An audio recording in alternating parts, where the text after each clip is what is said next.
que faz esse conflito ganhar uma dimensão global, né? Então, ou seja, isso que é uma coisa importante da gente falar, né? Não existe guerra ou conflito que seja mais importante ou menos relevante do ponto de vista humano, do ponto de vista ambiental, do ponto de vista de riscos. Quando você tem potências, enfim, que têm arsenal nuclear, que é o caso também dos Estados Unidos, quando você tem envolvidas no conflito, ele sempre é perigoso, né? Em termos de escalada, em termos dos riscos, além de outras questões.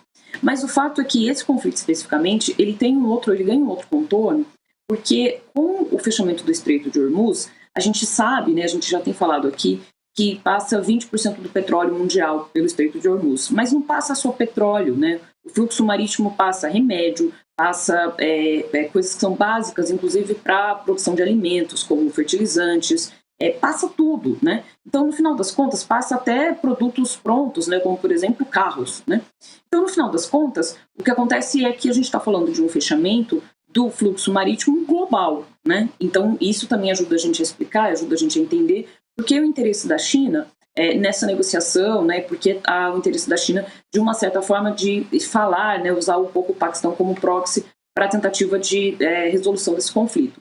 Mas o fato é que então, o Estreito de Hormuz ele tem uma importância do ponto de vista global, né, do ponto de vista da economia global, um fluxo marítimo que afeta o planeta como um todo, todas as economias. E, além disso, as próprias questões envolvendo o Estreito de Hormuz estão como na mesa de negociação agora, né, nesse tipo de diálogo no Paquistão.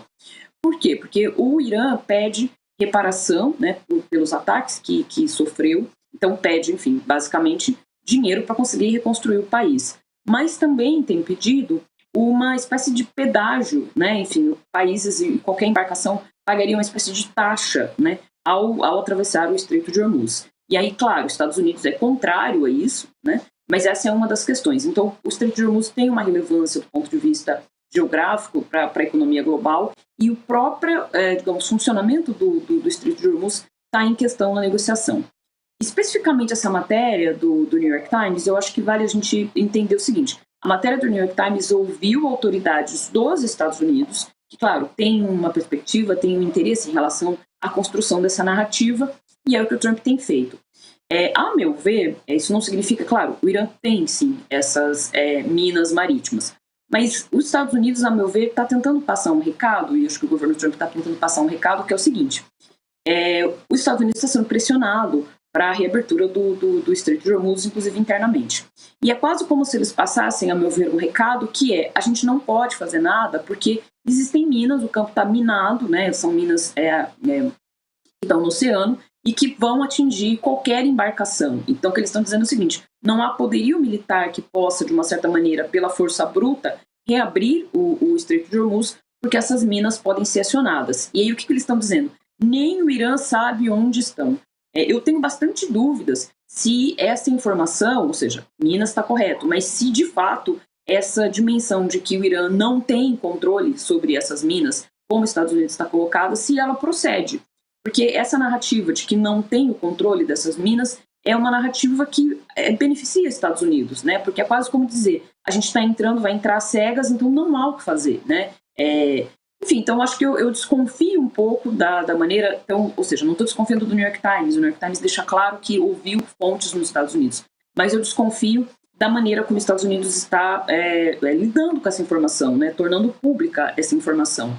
E aí você tem, enfim, a matéria traz coisas bem interessantes que são diferentes tipos de minas, algumas que são acionadas remotamente, outras que são acionadas por contato, enfim, e muitas tecnologias de tempos diferentes que podem, enfim, atingir aquela área. Mas eu desconfiaria bastante de como essa informação chega a público, com quase que, a meu ver, uma espécie de justificativa, né? Que, claro, pode ser sim que algumas minas o Irã não tenha controle sobre elas, mas o fato é que, da maneira como os Estados Unidos coloca, dá a impressão de que não há nada a ser feito, né, do ponto de vista do próprio Estados Unidos.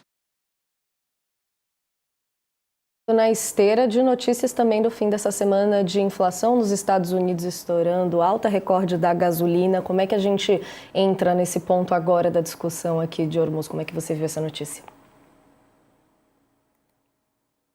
Pois é, Natália, eu acho que a Isabela trouxe um ponto de vista bastante interessante. Efetivamente, o fato é que Essa é uma segunda matéria, né, do New York Times que nós estamos comentando hoje, mostrando como os assessores do Trump tentam lançar uma narrativa de que a coisa não conseguiria ser restabelecida de forma imediata porque o Irã não saberia onde estão as minas. Eu diria que se juntou um pouco a fome com a vontade de comer.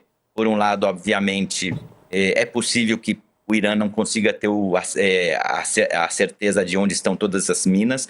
Afinal de contas, os Estados Unidos descabeçou todo o sistema político e militar iraniano. As lideranças da Guarda Revolucionária Iraniana foram mortas aos borbotões, então foram trocando os comandos das operações navais e militares também. Então, eventualmente, é possível que parte das pessoas que colocaram as minas já não estejam vivas e não tenha sido registrado num mapa onde elas estão. Agora, como bem colocava a Isabela, isso é a desculpa para justificar e dar uma narrativa para o Trump para dizer por que o Estreito de Hormuz que ele prometeu que ia ser liberado não foi liberado de imediato. E aí a gente vê alguns outros elementos, não só essas questões da narrativa, porque o Estreito estaria sendo cobrado pedágio ou não, como a Isabela colocou, isso efetivamente os Estados Unidos deu esse presente para o Irã descobriu que agora ele pode pedagiar o Estreito de Hormuz, e eu acho que é uma coisa que veio para ficar, mas também, e efetivamente, porque com a continuidade por parte de Israel dos bombardeios no Líbano, o Irã também está com má vontade de liberar o Estreito de Hormuz e está fazendo isso a conta-gotas e cobrando. Então, acho que isso é a prova de que essa situação é uma situação onde esse fluxo de petróleo, de 20% do petróleo global, não vai ser restabelecido de forma imediata. E, por conta disso, os Estados Unidos precisam preencher isso de narrativa, Natália, porque, como você falou, o que efetivamente conta no final do dia é como o Trump justifica isso para a opinião pública doméstica nos Estados Unidos, onde o preço do combustível na bomba subiu mais que em qualquer outro lugar do planeta esse ano. Ou seja, hoje os Estados Unidos é o país que teve maior elevação no preço do combustível na bomba para o consumidor final. E isso sim é literalmente uma bomba política no colo do Trump, que tem eleições de meio de mandato em novembro. 9 dias depois do nosso segundo turno no Brasil, a gente tem as eleições de meio de mandato nos Estados Unidos.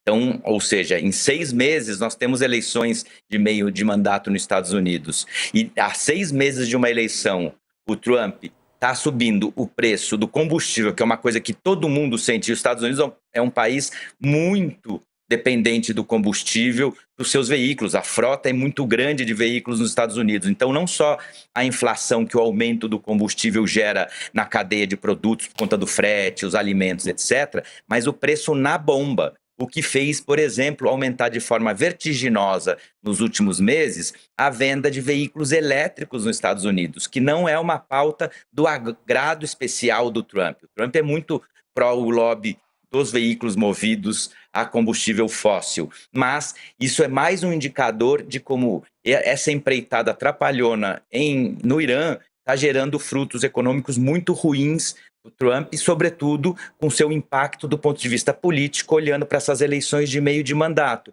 onde todas as pesquisas indicam o Trump tem uma grande possibilidade de perder sua maioria na Câmara e, inclusive, possibilidade de eventualmente perder sua maioria no Senado, e se transformar no que os americanos chamam, quando os presidentes que estão no poder perdem suas maiorias nas câmaras, virar o famoso pato manco, ou seja, virar uma espécie de rainha da Inglaterra que está na presidência, mas já não manda mais. No caso do Trump, isso tem um risco adicional.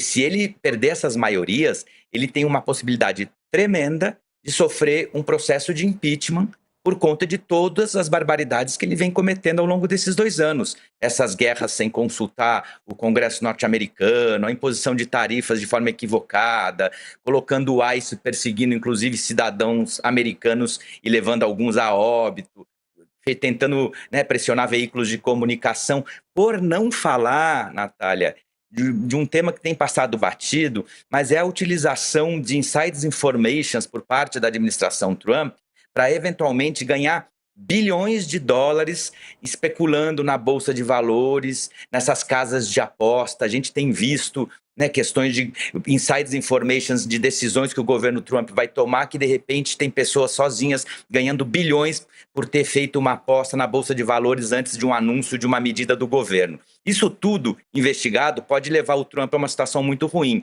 O Trump, narcisista, no final da vida, não se deixaria virar um pato manco facilmente, o que poderia, infelizmente, talvez levar os Estados Unidos, no final do ano, a uma situação de pré-guerra civil muito complexa.